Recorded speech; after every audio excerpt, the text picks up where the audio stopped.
What's going on, everybody? Wayne's Workshop here, and for this week's video I made Brigitte's Overwatch anniversary Shieldmaiden Flail. That's a whole mouthful.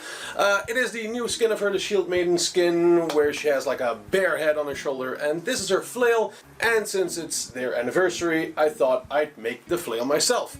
I've mainly used pepakura for this build. If you don't know how to use pepakura, I have a video on that and a whole playlist on it actually. So if you're still clueless on how to do that, you can watch that later or now, whatever. But yeah, I mainly use pepakura for this. Let's just get straight into it.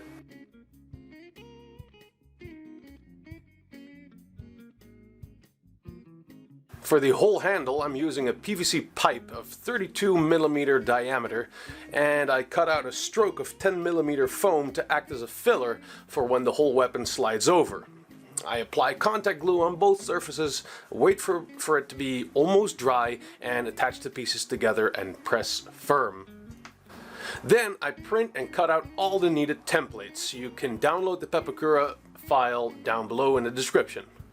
Trace them out on 5mm foam and cut them at a 45-degree angle with my hobby knife. If you find these annoying to do, you can even get 45-degree foam cutter blades like the one I have here. This one is from X-Acto, but I believe Foamworks also sells them. I cut out some more foam greeblies according to the templates and applying contact glue on all the sides that need gluing, let it dry and attach to each other.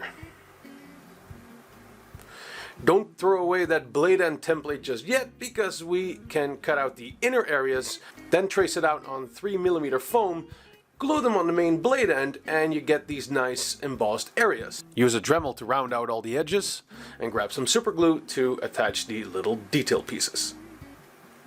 Now I have one done, and I gotta do 3 more, so I have 4 in total. Now I needed something to actually hold all the blade ends, so following the templates, I cut out the ring and these pillars on 10mm foam and glued those against each other, making it 20mm thick. I modded the template a little bit just to have more area for gluing to attach it to the ring.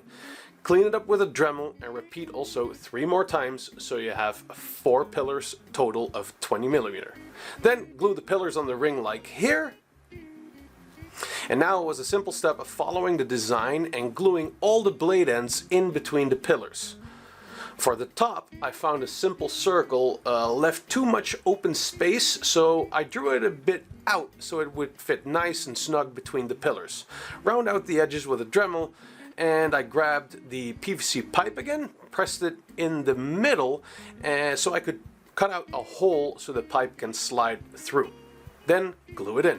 For the lower blade end, I cut out the ring and cone shape like templates out of foam and I glued them together. Then I grabbed one of those coupler thingies for the PVC pipe, pushed it through the foam and glued it in by using a popsicle stick to smear some contact glue on the inside.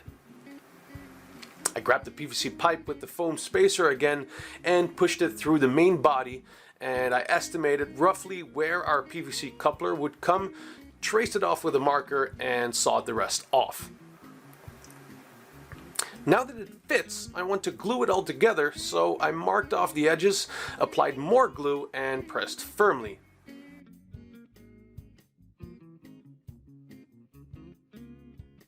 Now there are a lot of holes in here, so I cut out the detail pieces, and yes, you gotta do this again 4 times. Cut it at 45-degree angles, snipped out those valleys so the whole thing folds nicely, glue them all together, and you can slide them in and use some super glue to attach them.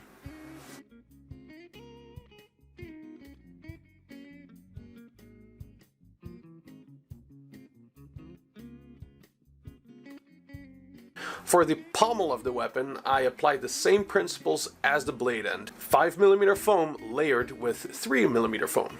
Added some detail with the rotary tool, then used acrylic filler to fill in all the gaps and smooth it out with some water. Some more super glue to the rescue and slide the pommel over the end of the handle and stick the other side of the handle into the PVC connector. We're getting pretty close now, let's continue. I cut out a circle out of 10mm foam and hollowed it out with my rotary tool to serve as an end cap. I had some fake brown leather laying around, so I cut out a piece to size and use some textile glue to fold over the edges so it's more fancy looking, and we will attach this later. Then comes some good old heat sealing with the heat gun and a whole 500 milliliter can of Plastidip to seal the whole thing.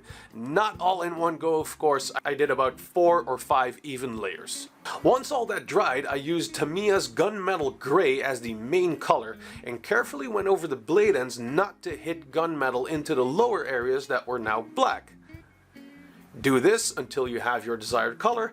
I kept mine rather dark, but that's just personal taste. Then I grabbed a big brush, loaded it with some chrome silver, and dry brushed the blade ends for some weathered battle damage look. Then I used some brown acrylics to paint the handle using several layers of dark brown. Then, using a foam brush, I dabbed lighter browns on top of it to get a more spotted effect instead of just one flat brown color. Once all that was dry, I hit it with some clear varnish, and we have ourselves an Overwatch anniversary weapon. So there you have it. I did this in about 2 days, not full days, after work. So, nice short build. This will go up on our weapon wall with the rest of the weapons. This was a nice, short, fun build that I did, and maybe I'll make more of this stuff in the future. If you're still kind of vague on the whole pepakura thing, again, I have a whole playlist where I discuss how to unfold 3D models, how to even extract 3D models out of games like Overwatch, and all of that can be found either in the description above here or at the end of the video.